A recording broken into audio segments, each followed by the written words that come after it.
기도함으로 예배 시작하도록 하겠습니다. 하나님 아버지, 큰나무교회 지체들 또 거룩한 주일에 이렇게 모여서 예배를 드려 이 자리에 모였습니다. 오늘도 이 시간 주님께서 기뻐 받으시는 예배가 되길 소망합니다. 온전히 주님께 집중하는 시간이 되게 하여 주시옵시고, 말씀 전하시는 목사님 붙들어 주셔서 오직 주님의 말씀 잘 전할 수 있도록 도와주시고, 말씀 듣는 우리들 그 말씀 받고 변화되는 시간 되게 하여 주시옵소서. 감사드리며 예수님의 이름으로 기도드립니다. 아멘.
권세 주께 있으니 그 권세 주께 있으니 그 권세 주께 있으니 너는 가서 주의 복음 전하라. 주가 항상 지킴. 새벽부터 우리 살아남으로써 저녁까지 시를 부려봅시다. 열매 장차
염려하며 시기에 탈지라도 나중에 주께서 칭찬하시리니 기쁨으로 나를 거두리로다 거두리로다 거두리로다 기쁨으로 나를 거두리로다 거두리로다 거두리로다 기쁨으로 나를 거두리로다 거두리로다 거두리로다 기쁨으로 나를 거두리로다 거두리로다 거두리로다 기쁨으로 나를 거두리로다.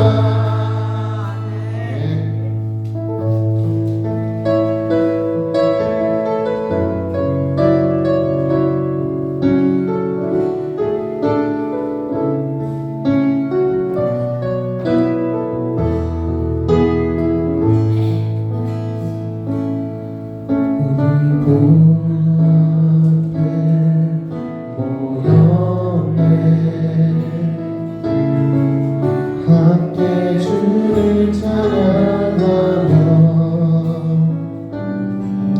하나님의 사랑 그 안을 주셨네 그의 피로 우리 구원 받았네 십자가에서 쏟으신 그 사랑 강같이 온 땅에 흘러 각 나라와 족속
어둠도 드러나고 빛도 드러났는데 참 어둠이 딱 공개적으로 딱 드러나더라고요.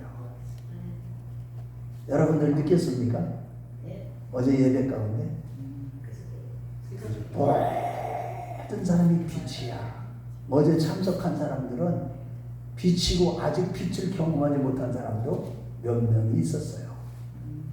싹 빛인데 자기 자신은 빛이라고 자랑하고 떠벌렸지만 어둠이라는 게 공개적으로 빛 앞에서 다 드러난다는 거예요.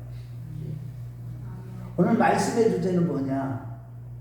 우리는 세상의 빛이고 세상의 소금이기 때문에 우리가 있음으로 인해서 어둠이, 즉 죄악이, 인간들의 본질이 다 드러나게 된다는 거.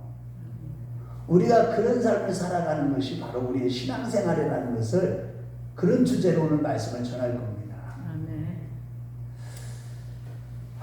어쨌든 어제 그 결혼 예식을 있기까지 하나님께서 큰 영광 받으시는 그 순간까지, 물론 저도 우리 사모도 열심히 하고 우리 사모와 저를 중심으로 해서 우리 성도들이 성령 안에서 온전히 하나가 되어서 정말로 충성하고 순종하고 봉사하는 가운데, 거기다가 마음까지도 물질까지도 아낌없이 섬겨주신 우리 성도님들께 이 자리를 빌어서 먼저 감사의 말씀을 드립니다. 여러분들에게 하나님께서 이제 선지자의 상을 베푸실 줄로 믿습니다. 선지자를 섬기는 자는 선지자의 상을 받고. 아멘. 우리 큰나무교회 성도님들은 다 이러한 천국에 갔을 때 알곡 성도로 다 되어서 들어가는 그런 자들이 다 되시길 축원합니다. 오늘 본문은요, 빌립보 지역에 이르렀을 때 사도 바울이 복음 전할 때 어떤 여자 중 하나가 귀신이 들렸는데 점을 치는 귀신, 점을 잘 치게 돼서 막 사람들을 막 예언해주고 아주 그냥 점을 잘 쳐주니까 그 주인이 크게 돈벌이를 하던 중에 어느 날 이 귀신 들린 여종이 바울과 그의 일행을 보고 하는 말이, 이 사람들은 지극히 높은 하나님의 종으로서 구원의 길을 너에게 전하는 자라 라고 며칠 동안 계속 외친 거예요. 그 여인이 바울과 일행을 이렇게 높였으니 전도에 굉장히 도움이 될 것이라고 쉽게 생각이 되지만, 실상은 바울은 이 일로 인해서 굉장히 괴로웠기 때문에 그 여인을 들어있는 귀신을 쫓아낸 겁니다. 하지만 그 주인에게 고소를 당해서 매맞고 쫓대고 급기야는 이후에 보면 그 성에서 쫓겨나게 되는 그런 내용이에요. 오늘 이러한 부분이 마지막 시대를 살아가는 저와 여러분들에게 과연 어떠한 교훈을 주신지, 왜 하나님은 오늘 이 말씀을 이 강대상에서 선포하게 하시는지, 이 마지막 시대에 왜 이 말씀을 주셨는지를 참고해 보면서 영적인 교훈을 나누려고 합니다. 첫째로, 세상에서는 우리가 환난을 당하나 예수님께서 담대하라고 했듯이 세상에서는 환난과 핍박을 당하지만 우리는 산상수훈의 삶으로 영적인 싸움에서 승리하라는 것입니다. 18절에 보면 바울과 그의 일행이 점쟁이 안에 들려있는 귀신을 쫓아낸 것은 그 여인은 바울과 하나님 편이 아니기 때문입니다. 1차적으로. 그래서 우리도 하나님 편이 아닌 사람을 통하여서 역사하는 사단을 분별하고 물리쳐야만 하는 겁니다.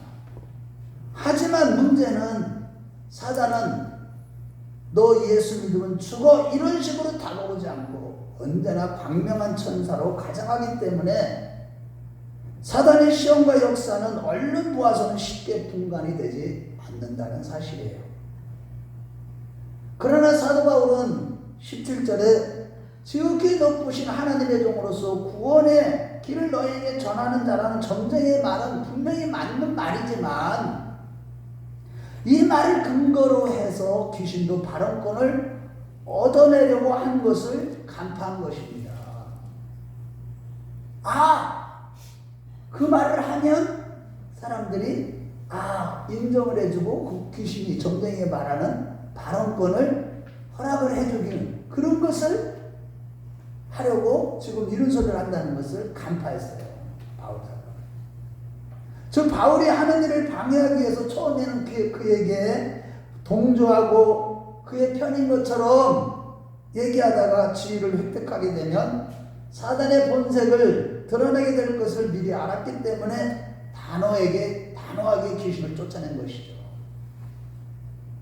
이와 같이 사단은 언제나 사람을 높이는 인본주의로 성도들을 무너뜨린다는 사실을 기억하시기 바랍니다.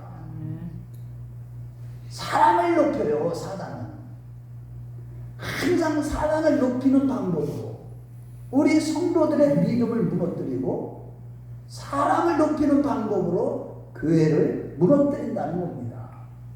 사단을 높이는 방법으로 성도들의 신앙을 다 깨뜨려 버린다는 겁니다. 이런 관점에서 볼 때 성도들의 신앙의 열정이 언제 식느냐 하면 어렵고 고통스럽고 힘들 때가 아니라 오히려 이 세상에서 돈 많이 벌고 지위가 높아지고 편안할 때입니다. 따라서 세상에서 잘 나가는 것이 하나님이 주신 축복인지 아닌지는 바로 알 수가 없는 겁니다. 세상에서 너무 잘 나가는 게 저게 하나님의 축복인가? 저게 혹시 저게 저주 아닌가? 우리는요 쉽게 판단할 수가 없어요. 성도들 중에 부귀영화를 누리는 자들보다도 오히려 고생하고 어려움을 당하는 분들이 잘 믿는 것들을 볼 때 무엇이 복이냐 하는 것은 누가 복이 있는 자냐 하는 것은 긴 안목으로 봐야 되고 세상에 주이는 인본주의적인 가치로 복이라는 것을 덥석 물었다가는 망하게 된다는 사실이에요. 사사기 시대에 사람이 자기 소견에 옳은 대로 행하였다라 하면서 결국은 다 망한 것처럼 우리도 좋은 것, 인본주의적으로 요게 좋은 거다 그러면 그걸 덥석 물었다가는 우리가 망한다는 겁니다. 좋은 것을 취하다가는 더 좋은 것을 잃어버릴 수가 있다는 사실을 늘 기억하시기 바랍니다. 그러나 바울 사도는 사단이 교묘하게 바울이 증거하는 하나님께 초점을 두게 하는 것이 아니라 바울 자신에게 초점을 두게 하는 것 때문에 괴로워한 것입니다. 아니 자기가 복음을 전하는데 하나님께 초점을 둬야 되는데 이 귀신은 사단은 나에게 초점을 두게 하는 것 때문에 너무 괴로운 거예요. 여러 날 동안에. 바울은 자신이 위대한 사람이 되려고 이게 복음의 일꾼이 된 것이 아니라 빌립보서 1장 20절 말씀에 보면 내 몸에서 오직 주 예수 그리스도께서 존귀 여김을 받기를 원하노라고 했고 로마서 14장 8절의 말씀에 보면은 내가 사나 죽으나 주의 것이면 죽어도 그래서 주의 것이니 살아도 주를 위해 살고 죽어도 주를 위해 산다고 죽는다고 했듯이 바울 자신이 증거하는 이가 영광을 받으시는 것이 바울의 인생의 유일한 목적이었으나 사단은 교묘하게 말로 바울에게 초점을 맞추도록 했기 때문에 괴로운 겁니다. 결국 사단은 사람을 높이는 인본주의의 방법으로 사도 바울을 넘어뜨리려고 했지만 바울 사도는 그 사단의 계략을 간파한 것입니다. 그랬더니 이제는 19절에 뭐라고 합니까? 종의 주인이 자기 이익의 소망이 끊어진 줄 알고 분노했다고 했습니다. 하지만 실상 그 주인이 점쟁이를 통해서 그동안 누렸던 자기 이익을 빼앗겠다는 그 이유보다도 더 근본적인 영적인 이유가 있는 것입니다. 잘 들어보세요. 즉 세상 사람들끼리는 자기의 이익을 위해서 싸울 때 칼이나 총을 들고 심지어는 하지 못할 얘기까지 다 악랄한 별의별 악랄한 짓을 다 하면서까지 상대가 양보할 때까지 싸우지만 불신자와 신자가 싸울 땐 신자가 양보하고 또 양보해도 불신자는 더욱더 극렬하게 화를 냅니다. 악랄하게 나오는 불신자에게 정당한 태도로 양보하면 할수록 오히려 더 훨씬 더 화를 내는 것입니다. 그래서 오늘 본문에도 보면 화가 잔뜩 난 그 주인과 함께 무리들은 바울을 데려다가 상관들에게 고백했고 그 상관들은 바울의 옷을 찢어서 벗기고 매를 많이 친 후에 옥에 가뒀다는 것입니다.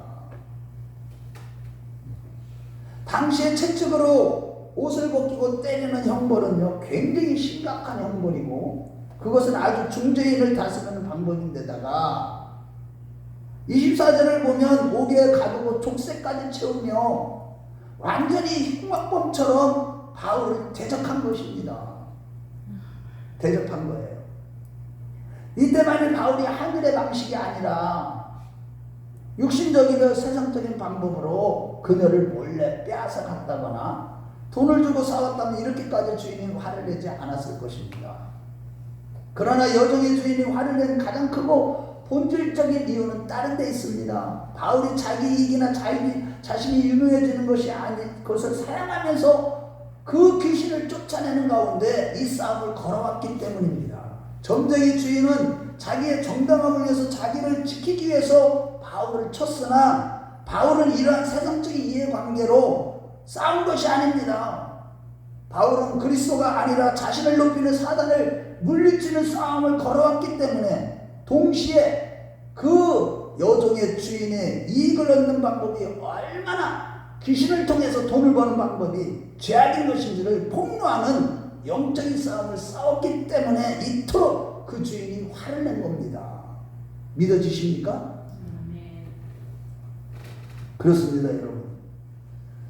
성도들은 다른 사람들과의 생존 경쟁을 하거나 이해관계에 얽힌 싸움이 아니라 불신자들보다도 훨씬 많이 양보하고 선하고 착하게 살아가지만 오히려 더 많은 조롱을 받고 훨씬 더 많은 공격을 당하는 싸움을 싸우게 되는 것이 우리 크리스찬이 되었을 때 그런 일을 당하게 되는 거예요.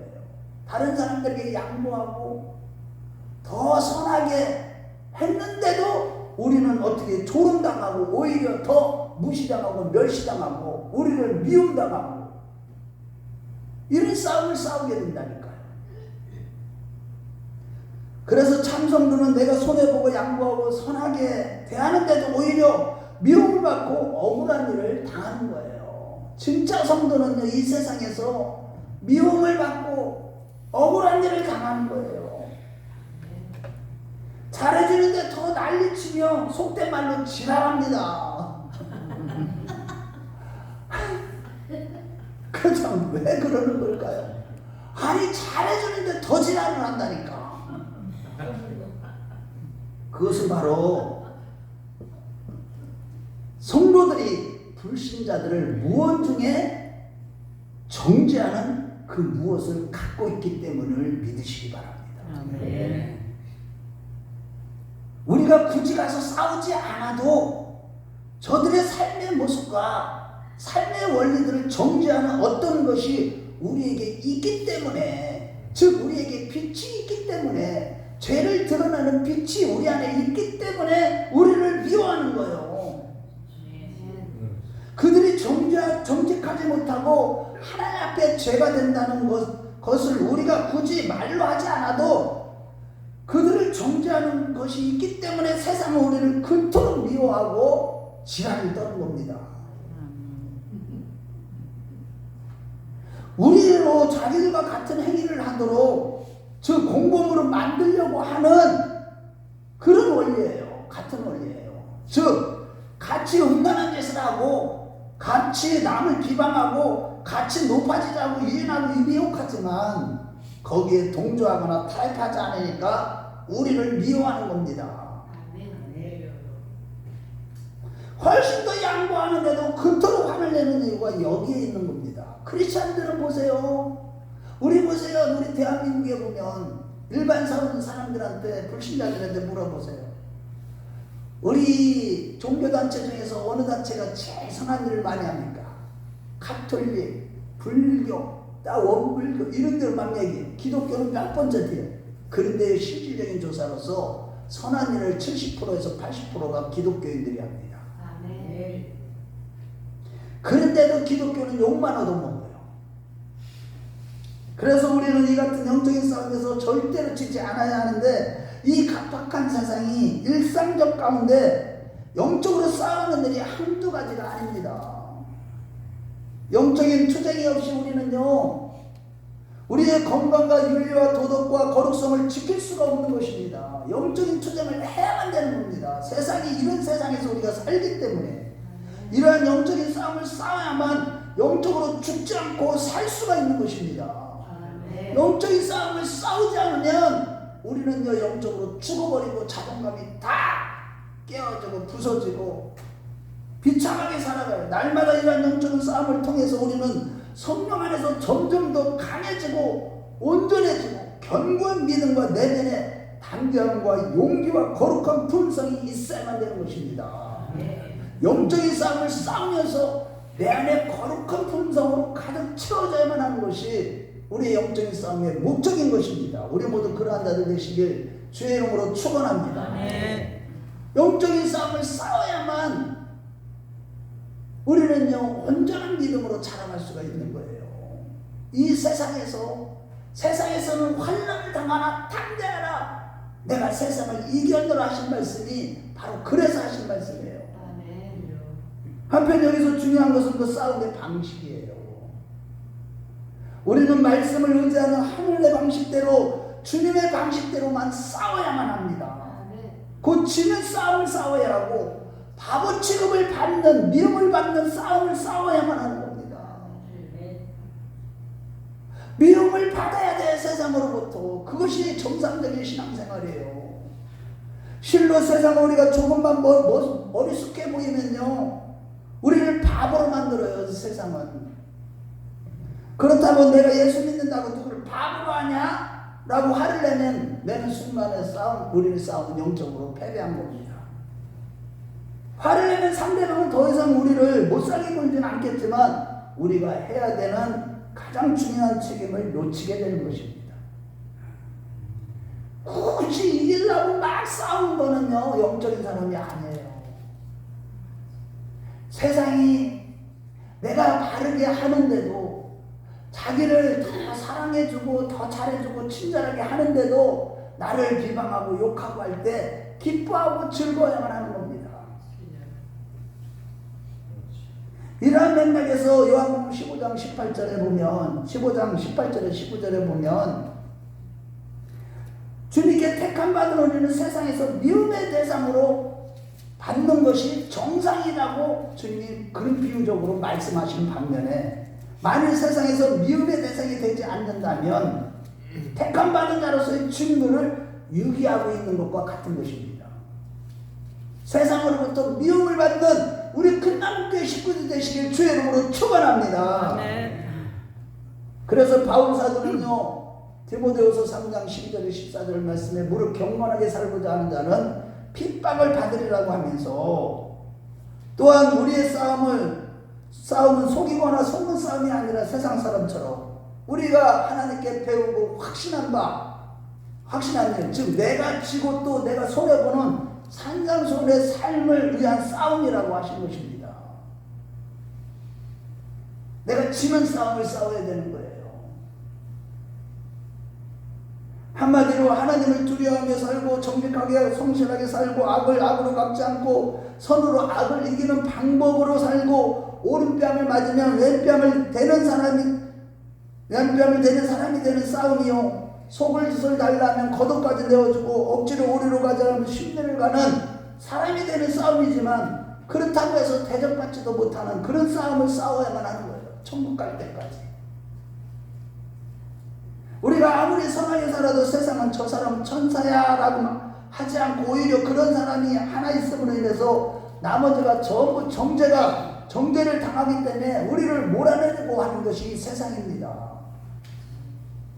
그러나 마태복음 5장 10절 말씀에 의를 위하여 핍박을 받는 자는 복이 있나니 천국이 저희 것입니다. 나를 위하여 너희를 욕하고 핍박하고 거짓으로 너희를 거스려 모든 악한 말을 할 때에는 너희에게 복이 있나니 할렐루야. 기뻐하고 즐거워하라. 하늘에서 너희 상이 큼이라. 너희 전에 있던 선지자들도 이같이 핍박하였느니라 하신 것입니다. 그러므로 여러분 베드로전서 2장 19절에서 21절 말씀해 보면 애매히 고난을 당하여도 하나님을 생각함으로 참으면 하나님께 아름다우나 죄가 있어 매를 맞고 참으면 무슨 칭찬이 있으리요.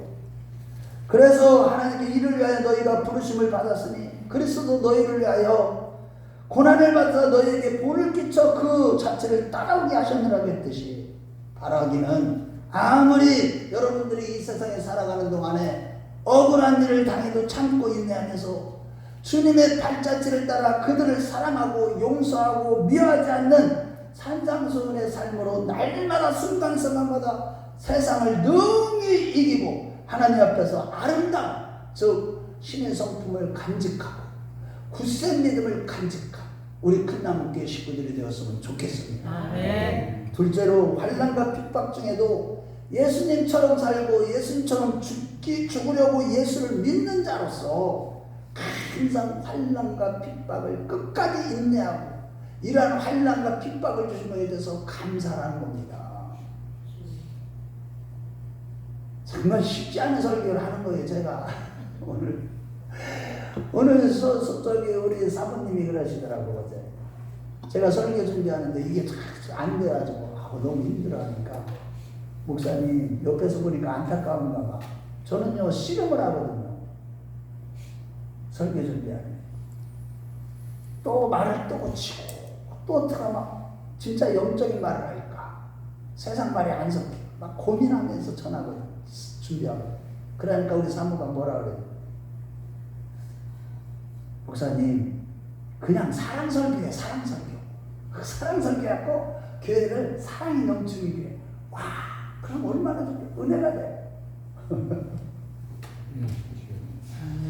여러분 18절에 바울사도가 여러 날 동안에 하나님이 아니라 자기를 높이고 괴롭히는 귀신을 쫓아냈듯이 성도의 가장 큰 영적인 싸움 바로 하나님이 아니라 사람을 높이는 인본주의와의 싸움인 것입니다.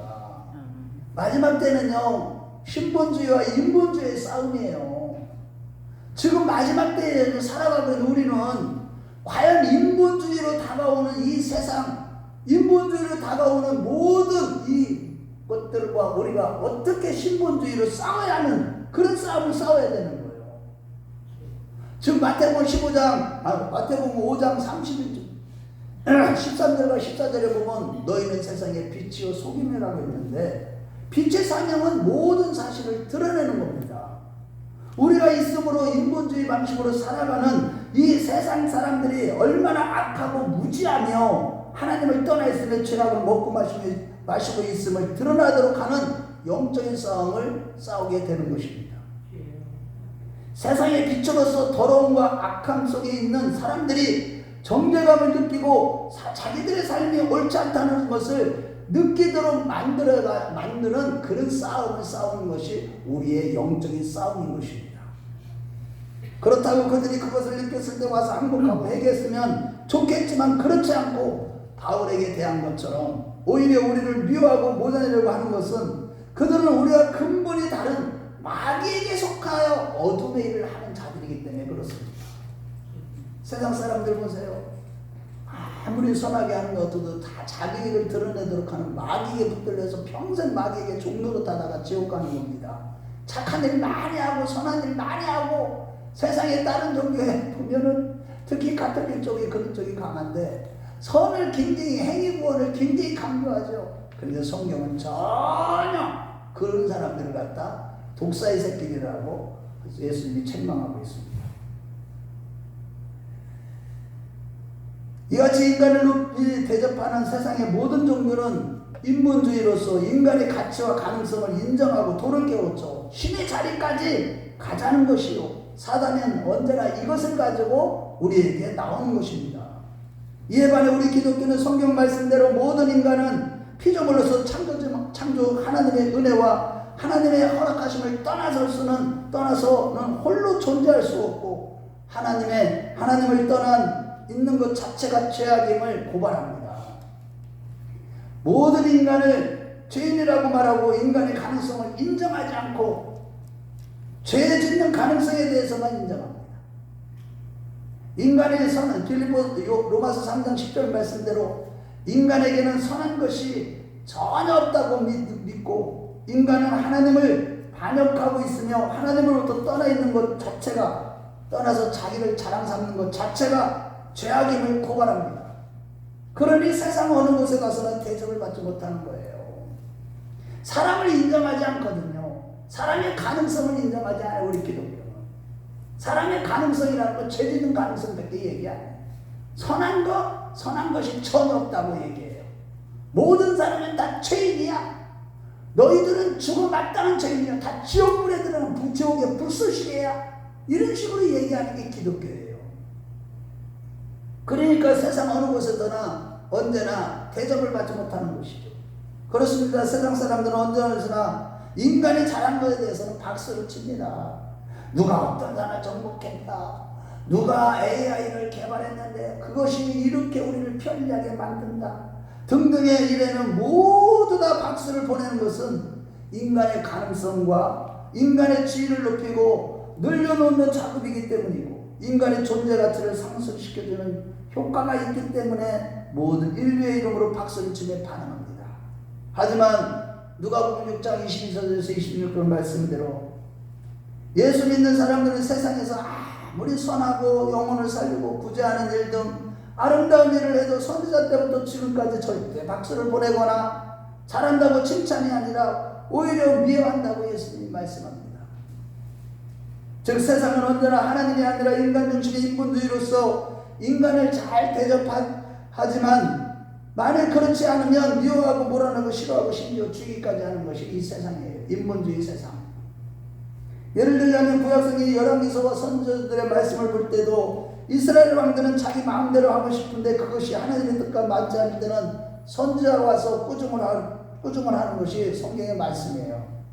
반드시 하고 싶은데 하나님이 그건 안 된다고 하니까 왕들은 괴로워하다가 어떻게 합니까? 거짓 선지자를 불러드립니다. 누구 불러요? 거짓 선지자 불러. 어떤 거 있어? 예, 하나님도 그렇게 하는 걸 허락하십니다 라고 하면 말해줄 거짓 선지자를 부르고 그 거짓 선지자에게 상을 주고 하나님도 허락했다고 하며 자기의 욕심대로 인간중심적으로 행한 것과 같이 오늘날 세상도 마찬가지로 모든 것이 인간중심이에요. 하나님 말씀 중심, 하나님 중심이 아니라 이 세상의 모든 사람들은 인간중심입니다. 그걸 또 휴머니즘이라고 해요. 이러한 관점에서 볼 때 세상이 우리를 칭찬하는 것을 가지고 마음 놓고 좋아한다면 우리야말로 이 시대의 거짓 선지자고 거짓 어린 양의 엉덩이에 뿔난 양들의 이러한 자들에게 성경은 화가 있다고 증거하는 것입니다. 우리 찾아보겠습니다. 누가복음 6장 22절부터 26절입니다. 사도행전 앞에가 누가복음입니다. 요한복음 앞에가 누가복음 6장 22절부터 26절.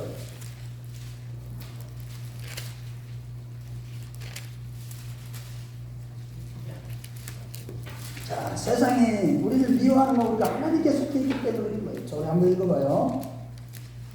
자, 시작. 인자로 말미암아 사람들이 너희를 미워하며 멀리하고 욕하고 너희 이름을 악하다 하여 버릴 때 너희에게는 복이 있도다. 그날에 기뻐하고 뛰놀라. 하늘에서 너희 상이 큽니다. 그들의 조상들이 선자들에게 이와 같이 하였느니라. 그러나 화 있을진저 너희 부유한 자여 너희는 너희 위로를 이미 받았도다. 화 있을진저 너희 지금 배부른 자여 너희는 줄이리로다. 화 있을진저 너희 지금 웃는 자여 너희가 해통함이 올리로다. 모든 사람이 너희를 칭찬하면 화가 있도다. 그들의 조상들이 거짓 선자들에게 이와 같이 하였느니라. 아멘. 그럼에도 오늘날 기독교가 힘을 잃는 가장 큰 이유는 인본주의 세상과 타협함으로 주로 인한 미움과 욕먹는 신자들이 많이 없기 때문에 그래요. 인본주의 세상과 타협하지 않고 자기의 유익을 굳이 안고 주를 위한 삶으로 남에게 정죄감을 주어서 남들이 미워하는 그런 신자를 찾아보기 힘든 시대가 바로 오늘날 우리가 사는 시대입니다. 복음으로 인하여서 복음 전하다 보니까 욕먹는 그런 자가 거의 없고 대부분의 신자들이 복만 달라고 하고 성도로서의 책임은 지지 않으면서 늘 억울하다고 얘기만 많이 합니다. 착하게 살았더니 세상이 나를 병신측 판다고 하며 억울해합니다. 이같이 마지막 때인 오늘날 대부분의 신자들이 인본주의 사상에 물들어서 음녀가 되어버려서 이 땅에서 살아갈 때 환난과 핍박 중에도 하나님이 보시는 것으로 인해서 만족할 줄 알아야 하는데 그렇지 못합니다. 여호와를 인하여 기뻐하고 구원의 하나님을 인하여 즐거워하는 그런 신앙을 찾아보기가 힘든 거예요. 그러나 사도 바울은 마태복음 7장 13절 14절 말씀에 좁은 문으로 들어가라 멸망으로 인도하는 문은 크고 넓어서 그 길이 넓어 들어가는 자가 많고 생명으로 인도하는 문은 좁고 길이 협착하여 찾는 자가 조금이라고 했듯이 인생에 가장 가치가 있고 탁월한 삶이 무엇인지를 사도 바울은 알았기 때문에 오늘 본문에서 그는 자기 이익과 유명해진 것을 거부하고 항상 저를 앞세우는 일념 때문에 채찍에 맞았고 감옥에 갇히고 족쇄까지 차게 되고 결국 그 성에서 쫓겨나야 했는데 주님의 나라를 위하여 복음을 위하여 그렇게 자신과 모든 것을 다 드렸는데 세상에서는 오히려 핍박을 받은 것입니다. 마찬가지로 우리가 변화의 영생을 걸어갈 때에 미움과 욕을 먹지만 양보하고 양보하고 져치는 싸움을 싸워야 되고 핍박하는 자를 위하여 기도하고 스스로 십자가를 지고 가야 하고 모든 선한 일에 대하여 친척이나 가장 가까운 사람에게도 인정받지 못하는 삶을 살아내야만 하는 것입니다. 변화의 영생의 길에는 주께서 내가 화평이 아니라 겁을 주려 왔다고 했듯이 예수를 믿으며 화평과 형통보다는 어려움이 더 많습니다. 여러분들 그렇지 않나요? 예수를 믿으면 화평과 형통함보다도 어려움이 더 많아요. 우리가 빛이기 때문에 그렇고 이 세상에 어둠이기 때문에 그래요. 그러나 여러분 중요한 사실은 이런 어려움이 우리를 힘들게 할지언정 우리를 함몰시키지는 못하고 오히려 우리에게 힘을 주고 숨기게 만든다는 사실을 굳게 믿으시길 주의 이름으로 축원합니다. 네. 이런 어려움이 우리를 승리하게 만드는 거예요. 네. 집사님 그 어려움이 집사님을 승리하게 만드는 거야. 네. 잘 나가보세요. 다 지옥 들어갑니다.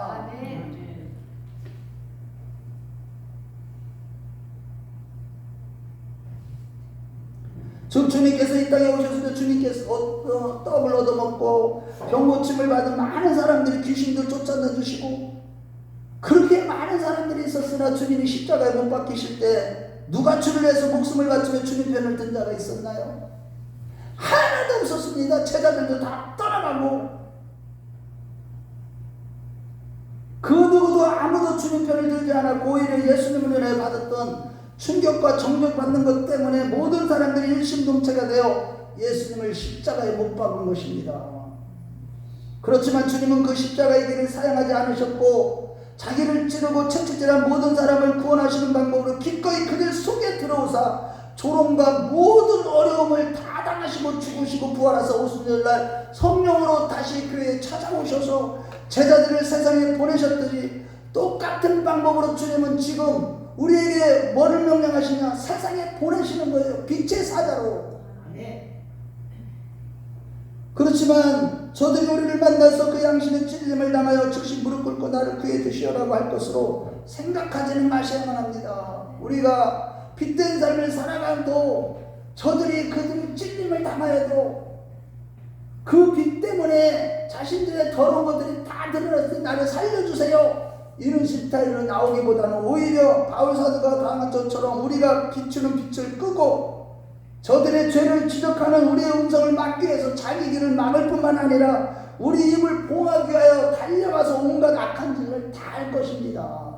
복음을 전하면요 직간접적으로 얼마나 고통을 당하게 만드는지 몰라요. 저들에게 진짜 생명의 길을 가르치고 예수를 전하고 복음만을 전하면 저들은 우리의 입을 막으려고 입을 봉하려고 이 마지막 때 사단의 역사가 강력하게 사람들을 통해서 세상 사람들을 통해서 육신에 속한 목회자들이나 성도들을 통해서 영에 속한 신령한 복음을 전하는 자들의 입을 막고 그들을 억울하게 만들고 병신 취급하고 사람들을 폭넓게 받아들이지 못한다는 등 그런 소리를 하고 우리를 비방할 것입니다. 온갖 악한 짓을 다 하는 겁니다. 그럼에도 우리는 바울처럼 죽기까지 우리의 신분을 놓치지, 빛의 신분을 놓치지 말아야 하면 저들이 승리한 것이 아니라 십자가상에서 돌아가신 예수님이 승리하셨듯이 우리를 향하여 이를 가며 조롱하는 자들이 승리하는 것이 아니라 우리가 승리하는 것이기 때문임을 믿으시기 바랍니다. 결국에는 누가 승리하느냐? 여러분, 마지막 때 웃는 자가 복 있는 자입니다. 어떤 권사님이 그러셔. 젊었을 때는 그렇게 사람들한테 인정받고 천명이 쌓여있는데 진짜 복 있는 거지요. 나이 들어서 편안하고 주님의 삶을 잘 감당하는 자가 끝까지 복음을 지키는 자가 복 있는 자라고 말씀하시더라고요. 결국 바울이 그랬던 것처럼 예수님처럼 살고 예수님처럼 죽기 위해서 우리가 예수를 믿는 줄로 믿습니다. 예수님처럼 살고 예수님처럼 죽기 위해서 예수님을 믿는 거지. 예수님을 닮기 위해 예수님을 믿는 것이고. 그러므로 사랑하는 성도 여러분, 주님의 재림이 임박한 오늘날 늘 십자가를 지고 죽기까지 어둠을 드러내는 빛의 사명인 우리의 신분을 놓치지 않는 우리 큰나무교회 성도들이 다 되시길 주의 이름으로 축원합니다. 결론적으로 에베소 5장 9절 말씀에 빛의 열매는 모든 착함과 의로움과 진실함에 있느니라 했듯이 우리는 모든 착함과 의로움과 진실함의 빛을 말하지 감추지 않고 높이 지켜들고 환난과 핍박 중에도 우리의 전 세계가 우리 자신을 위해서가 아니라 주를 위하여 사는 줄을 세상 모든 사람들이 알게 하며 할렐루야. 그 일로 인해 영원한 상급이 있음을 믿는 믿음으로 끝까지 인내하는 자들이 되시길 축원합니다. 다시 말해 우리는 예수님처럼 살고 예수님처럼 죽으려 예수님을 믿는 자들로서 내 한 목숨 죽음으로 말미암아 내 주변에 많은 사람들에게 생명이 전파되도록 하는 이것이 바로 신앙인 것이고 사도들이 걸었던 길이고 성경이 증거하는 우리에게 권하는 신자의 참모습임을 잊지 마시기를 축원합니다. 그래서 우리가 신앙생활 가운데 어려운 일을 많이 경험하지만 하나님께서 이 어려운 일을 맡기심을 감사할 줄 아는 자들이 되시기 바랍니다. 왜냐하면 예수님은 항상 그거예요. 네가 죽으면 내가 살릴게지. 네가 살아있어도 내가 너에게 모든 걸 해서 너는 승리하게 되고 천국도 들어가고 상국도 이런 말씀 하신 적이 없어요. 네가 죽으면 내가 살릴게. 이게 복음이에요. 그래서 죽어야만 하는 거예요. 아이 뭐야. 여러분 옆에 사람한테 우리 예수 안에서 죽는 자들이 됩시다. 우리 한번 악수 좀 해요. 이유 좀 해요. 악수 좀 해요. 예수 안에서 죽는 자들이 됩시다. 여러분 이렇게 죽을 때 하나님이 살려주시는 역사 그때의 희열은요 환희입니다. 환희. 할렐루야. 여러분 이게 내가 죽고 나서 예수로 살고 있어요. 여러분 이 기쁨은요 세상에 어떤 것도 수천 수천억 것들을 갖다 둬도 비교가 안 되는 환희의 기쁨이 주어지는 거예요. 이게 어려워서 그렇지 이거를 승리하는 자가 거의 없어서 그렇지 내가 죽어야만 되는 거예요. 실로 우리가 예수 그리스도의 구속을 통해 걸어가는 변화형성 길은 즐거운 길이지만 그 길은 또한 그래서 용기와 대범함이 필요하고 거기에는 거룩을 요구하시는 길입니다. 아멘. 그리고 이러한 요구를 수행할 때 하나님은 우리에게 무조건 방패하게 되어주지 않으시는 것은 여러분 잘 들으세요.